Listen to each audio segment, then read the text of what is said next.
J'ai reçu une balle de Kalachnikov dans la partie gauche de mon visage. Bonjour, je m'appelle Gaëlle et je suis là pour témoigner de mon expérience vécue lors des attentats du 13 novembre à Paris. J'étais au concert des Eagles of Death Metal au Bataclan. J'ai reçu une balle de Kalachnikov dans la partie gauche de mon visage, donc j'ai perdu toute la mâchoire qui a été remplacée. Et j'ai aussi reçu une balle dans le coude. A priori, voilà, je me suis protégée comme ça. J'étais avec mon compagnon, Mathieu, et je suis revenue toute seule.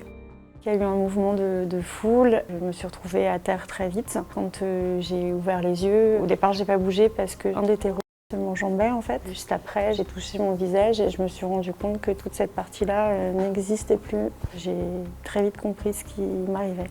À partir du moment où je me suis réveillée à l'hôpital, j'avais vraiment une partie de mon visage qui manquait, donc c'était vraiment impressionnant. Et là, je me suis dit, ça va être long, ça va être compliqué. Les chirurgiens m'ont annoncé environ 2 ans de reconstruction de mon visage. Voilà, ça fait un peu plus de 6 ans. C'est pas encore fini, le plus gros est fait, mais il reste toute la partie, on va dire, esthétique.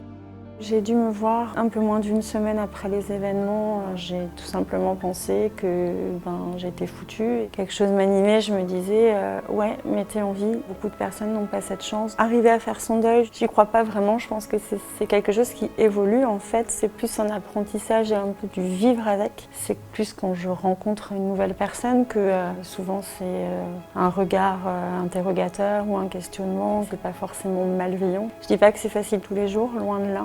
Ça occasionne des échanges humains super riches, par exemple dans les relations sentimentales ou autres.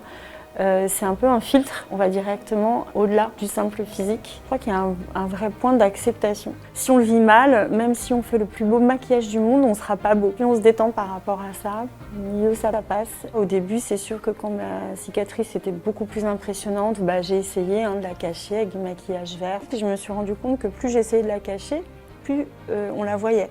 Je dois être la seule personne dans le monde qui n'avait pas de problème par rapport au masque. Je l'avais porté longtemps avant ma grosse opération, donc quand j'avais juste un trou à cacher. Donc le masque, oui, parfois, il évite des questions. Je suis vraiment sensible en fait au parcours de chacun, du coup, parce qu'on se rend compte que des blessures, moi, elles sont visibles. Évidemment, j'en ai des invisibles. On se rend compte qu'on a tous des blessures petites, moyennes, grosses. On peut les cacher, on peut parfois ne pas pouvoir les cacher. On ne vit pas pour les autres, on vit pour soi. On vit pour s'épanouir, on vit pour les gens qu'on aime et avec les gens qu'on aime. Donc ce serait se gâcher une vie en fait, de vivre reclus. Enfin, j'ai 40 ans, si je restais enfermée chez moi, sur mon canapé, j'aurais une vie un peu pourrie. Or, je sais qu'elle est super belle, elle est complexe, mais elle mérite d'être vécue.